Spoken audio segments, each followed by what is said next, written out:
All right, guys, I am back. I've got another Platinum Trophy review. And honestly, this game and this Platinum Trophy specifically are a big reason why I haven't uploaded any videos in the past couple weeks. Because honestly, I decided I went back and played some more Cold War. I've played throughout. I play zombies a lot, but I went back and tried to get this Platinum Trophy for Black Ops Cold War.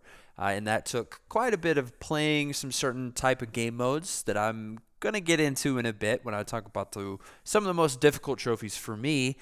But you heard correctly. You've probably read the title correctly.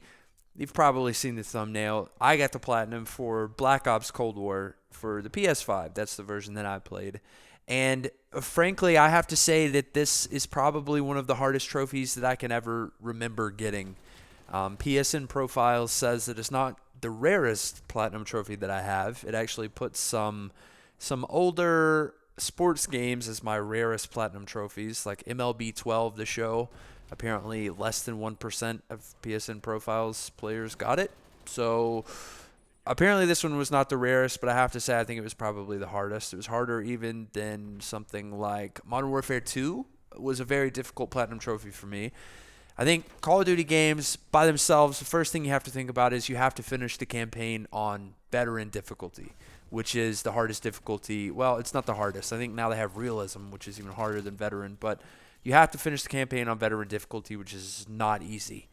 And so that's part of it. And then also there were just some trophies in this game that were just really tough for me, and I'll get into those in a minute. But first, I just want to talk about the whole platinum experience, okay? So I'll show you a screenshot right here. This took me 186 hours of playtime to get the platinum trophy for this game, but that is not representative. If you are just going to jump in and go after the platinum trophy, that's not representative because honestly, I've played probably over 100 hours of zombies not going for the platinum trophy. I just like zombies a lot, and I've got some friends that play it, and I play it by myself, so I've spent a lot of time in zombies not going for the platinum trophy, and unfortunately I can't quantify that for you. Well, actually I may be able to. I think I've got, if I remember correctly, I've got almost 5 days of game time in zombies, and some of that I did need to do for the platinum trophy, but a lot of that I did not need to do for the platinum trophy. So there you go, over 100 hours that you could take off if you're just trying to get this game done, get the platinum done. But that being said, even without spending an extra 100 hours in zombies, this was a difficult platinum trophy. I think it's very hard, very difficult trophy. And part of that is some of the trophies that you have to get, which is a really nice segue into my next point, which is some of these really difficult trophies. So the first one I want to point out is the Party Patrol trophy. Get 10 squad wipe medals in Fire Team. This is a silver trophy, but it's also got less than 1.5% of players getting it. So it sounds kind of simple when you think about what is a medal in Call of Duty. It's basically you do something and then you get a medal. So you can get a medal for like a 5 kill streak, 10 kill streak. You just get medals for stuff.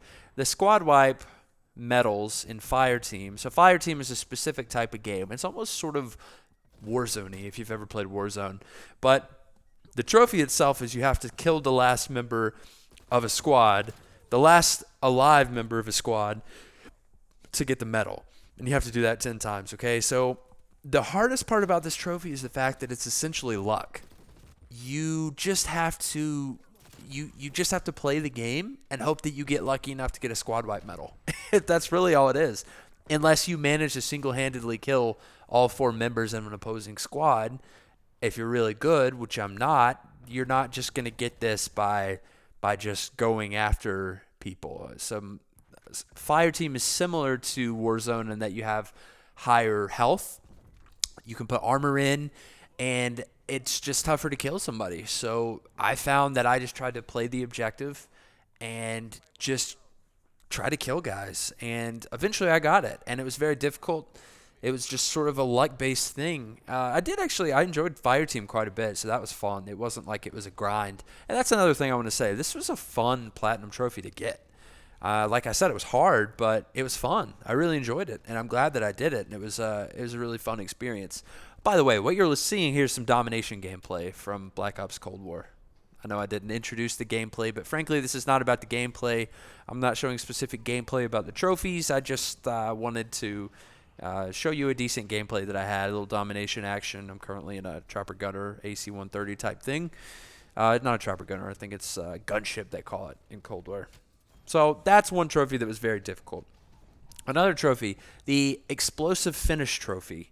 Kill 12 enemies with explosive barrels while riding the server lift during Echoes of a Cold War.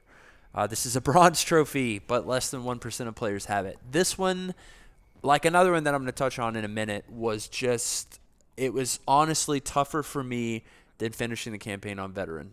And I've played a lot of Call of Duty campaigns so on Veteran, so that honestly is not that difficult to me anymore, I don't really feel like. It's just you have to learn how to do it and learn how to play it, and you'll be fine. And this trophy, though, it's this predetermined route that you take. Okay, so you're at the bottom of a building, for lack of a better word, and there's a way to get out of it, but you're like flying out on a helicopter. So you get out on a helicopter, or a lift, I think it is, and you're going up the lift, and you have to kill 12 enemies with explosive barrels. There are tutorials online, but it is a very specific path that you have to take. You have to shoot this barrel at this time. You have to shoot this barrel at this time. You have to shoot this barrel at this time. And it's not just like you shoot one barrel and then 12 people die. It's like you have to shoot 8 barrels and you have to hit them at the exact right time. So this one was really tough. I think it probably only took, I don't know, maybe 2 hours, but that was a lot of tries. I mean, it's probably, I don't remember the specifics, but it's maybe 5 minutes. I mean, you first have to play through the level, and then you just keep retrying this scene over and over again. And at one point, I just paused it and came back and did it later.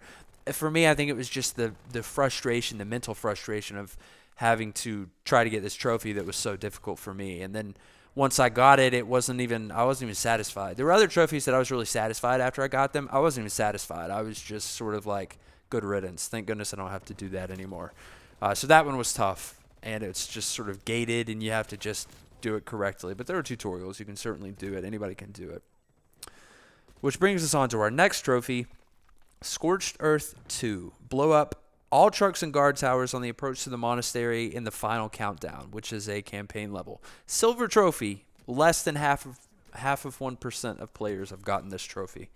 This is very similar to the last one in that you have this path. You're a passenger in a car, and you're just driving along this path, and you have to hit a certain number of trucks and guard towers. So it's like, I don't know, 4 or 5 trucks, and then on top of that, it's 3 or 4 guard towers. And I remember there was a specific guard tower that gave me trouble. I was shooting a grenade launcher or something, and I just could not hit it. This one I thought was a little bit easier than the last one, but it was the same sort of trophy, difficult in that you just have to get it right and you have to do it. So it's certainly doable. Again, there are tutorials online on YouTube. You watch a video, you know exactly what trucks you need to hit, you know exactly what guard towers you need to hit. It's very clear what you need to do. It's just a matter of doing it and timing it correctly, and it's certainly doable. This one took me less time than the last one, as I mentioned. And bringing us to the trophy that maybe could have been the hardest. I'll get to that in a second.